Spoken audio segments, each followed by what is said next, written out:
आज আমরা আলোচনা করব পেলিংয়ের গ্লাস স্কাইওয়াক অর্থাৎ যা স্কাইওয়াক নামেই বেশি পরিচিত। এটি ভারতের প্রথম গ্লাস ব্রিজ যা পশ্চিম সিকিমের পেলিংয়ে অবস্থিত, যা সমুদ্রপৃষ্ঠ থেকে প্রায় ৭,২০০ ফুট বা ২,১৯৫ মিটার উচ্চতায় অবস্থিত। এটির নির্মাণ কাজ শুরু হয়েছিল ২০০৯ সালে এবং এটির আনুষ্ঠানিকভাবে উদ্বোধন করা হয় ১ নভেম্বর ২০১৮ সালে। এখানেই অবস্থিত ১৩৭ ফুট উচ্চতার চেনরেজিক স্ট্যাচু।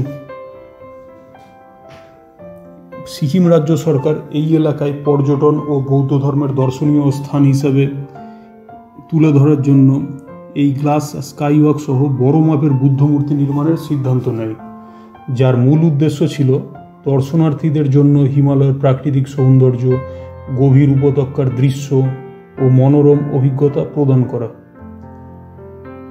পাহাড়ি ভূপ্রকৃতি হওয়ার কারণে এই গ্লাস স্কাইওয়াক নির্মাণ করা যথেষ্ট চ্যালেঞ্জিং ছিল। জনবহুল চলাচল, পরিবর্তনশীল আবহাওয়া আরও বিভিন্ন কারণে এটি নির্মাণ করার জন্য বিশেষ ধরনের প্রযুক্তির সাহায্য নেওয়া হয়েছিল। এই গ্লাস স্কাইওয়াকের নিচের অংশ দিয়ে উপত্যকার গভীরতা ও নিচের সম্পূর্ণ দৃশ্য স্পষ্টভাবে দেখা যায়, ফলে স্বাভাবিকভাবেই এটি আপনাকে উত্তেজক অভিজ্ঞতা প্রদান করবে। ঐতিহাসিক প্রেক্ষাপট বলতে এই গ্লাস স্কাইওয়াক মূলত ১৬৪১ সালে শুরু হওয়া চোয়েগাল রাজবংশের শাসনকালকে বোঝায়। এই স্কাইওয়াক মূর্তি কমপ্লেক্সটি বৌদ্ধ দর্শনীয়তা ও পর্যটনকে একত্রিত করেছে, ফলে পেলিংয়ে ঐতিহ্য ও আধুনিক দর্শনের সংমিশ্রণ ঘটেছে। গ্লাস স্কাইওয়াকে হাঁটার সময় নিচে তাকালে আপনার বেশ উত্তেজনাপূর্ণ লাগতে পারে, বিশেষ করে যারা উচ্চতা ভয় পান তাদের জন্য একটু প্রস্তুতি দরকার।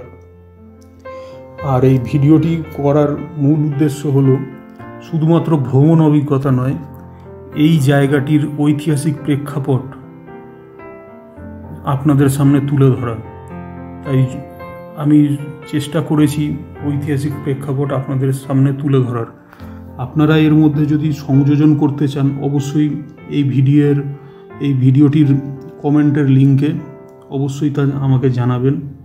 আপনাদের মতামত অবশ্যই আমার কাছে খুবই গ্রহণযোগ্য হবে। আর এই স্কাইওয়াকটিতে আমরা যতক্ষণ ছিলাম সত্যি এই অভিজ্ঞতা ভোলার নয়। আর এই স্কাইওয়াক সংলগ্ন এলাকাতেই প্রার্থনা ঘর ছিল, অনবরত সেখানে প্রার্থনা চলছে। মানে এটা আপনাকে আধ্যাত্মিকতার এক অনন্য নিদর্শন আপনার কাছে তুলে ধরবে। আমরা প্রায়ই ভারতের বিভিন্ন শৈল শহরে প্রাকৃতিক দুর্যোগের খবর পাই, তাই ভগবান বুদ্ধের কাছে আমাদের একটাই প্রার্থনা থাকবে, তিনি শুধুমাত্র সিকিম নয়, তিনি ভারতের প্রতিটি শৈল শহরকে প্রাকৃতিক দুর্যোগের হাত থেকে রক্ষা করবেন এবং আমরা যারা পর্যটক তারা এই দর্শনীয় স্থানগুলির নিয়ম শৃঙ্খলা বজায় রাখার দিকে সম্পূর্ণরূপে মনোযোগ দেব। এই স্কাইওয়াক শুধু সিকিমের নয়, সারা ভারতের গর্ব।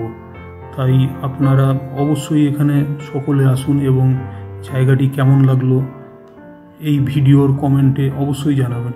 ধন্যবাদ সকলকে।